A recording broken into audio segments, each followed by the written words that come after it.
repository, turned on his 8mm Bell & Howell movie camera. Focusing his telephoto lens on the president, Zapruder captured the most shocking and sensational piece of film in history.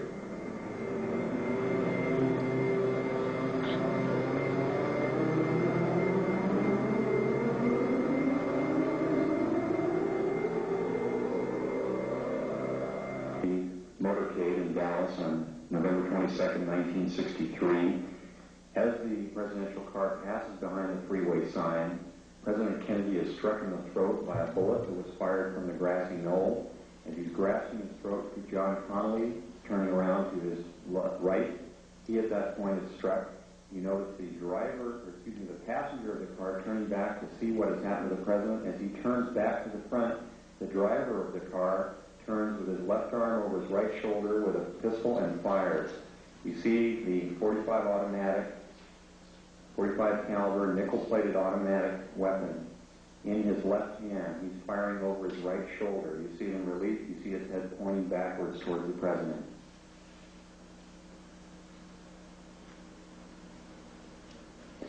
In this enhanced close-up, you see the impact of the bullet upon the president. The force of the shot drives him violently backward against the back of the seat. You see Mrs. Kennedy react in horror. The ugly gaping wound, which is evident here, according to many observers at the scene, was actually created on the print. This was not the actual nature of the wound. But you notice that Mrs. Kennedy wasted no time in trying to exit the vehicle because she clearly was able to determine exactly where that shot had originated. And it was her personal bodyguard, Clint Hill, another Secret Service agent, who attempted to keep her in. What the arrow is indicating here is what appears to be the outline of a man, a hat, and his rifle. The arrow is pointing to the rifle barrel of the man in the bushes who possibly was the rifleman on the grassy knoll who fired that shot. Another view taken by another photographer. Again, you see Mrs. Kennedy trying to exit the vehicle at all times. Here you see the passenger in the front turning back, looking at the president. Instead of jumping back to assist him, he turns forward. The driver is now rotating. The weapon comes into view and he fires. You'll see this repeatedly in these sequences. Kennedy's been shot in the throat. He's leaning to his left. The driver now begins to rotate. His left arm comes over his right shoulder and he fires now.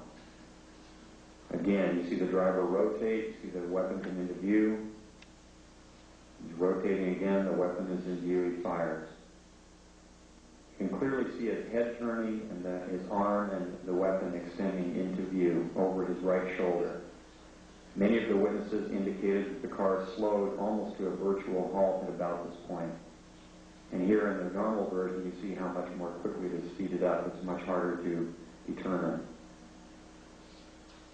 Many of the people who asked the question why Jackie Kennedy did not.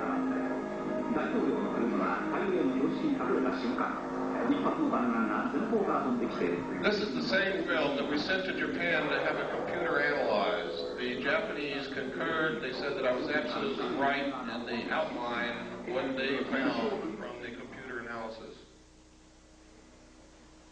They also gave us a very clear, beautiful color cut that you will see following it.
What the arrow is indicating here is a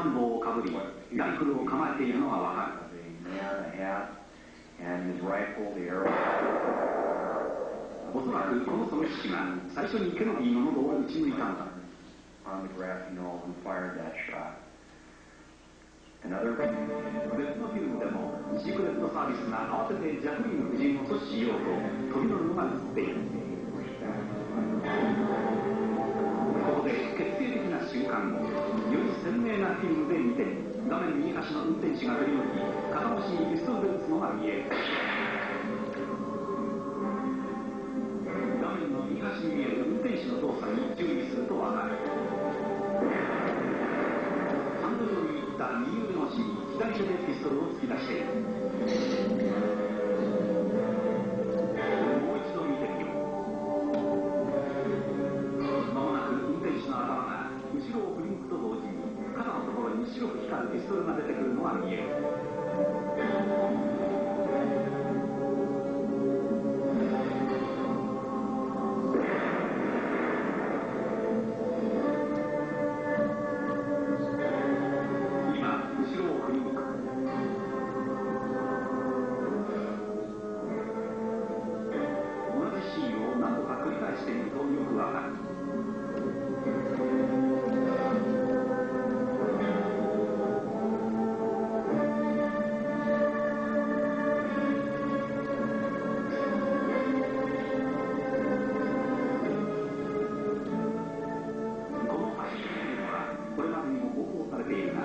今までにジョン・ディア氏以外は誰一人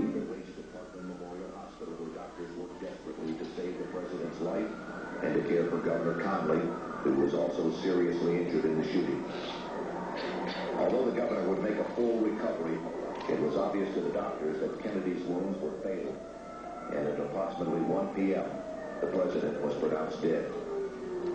Forth from this time and place to friend and foe alike, that the torch has been passed to a new generation of Americans born in this century, tempered by war, disciplined by a hard and bitter peace, proud of our ancient heritage, and unwilling to witness or permit the slow undoing of those human rights to which this nation has always been committed and to which we are committed today at home and around the world.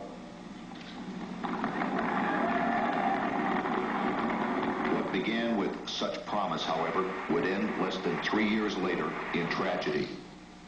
On November 22nd, 1963, President John F. Kennedy was assassinated, shot to death while riding in an open limousine through the city streets of Dallas, Texas. The death of such a young and vigorous leader was an overwhelming event which stunned both the nation and the world. In the years that followed, though, the Kennedy assassination became much more than a national tragedy. When viewed in light of later assassinations, the war in Vietnam,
Lights, please. 今までにジョン・ディア氏以外は誰一人運転手。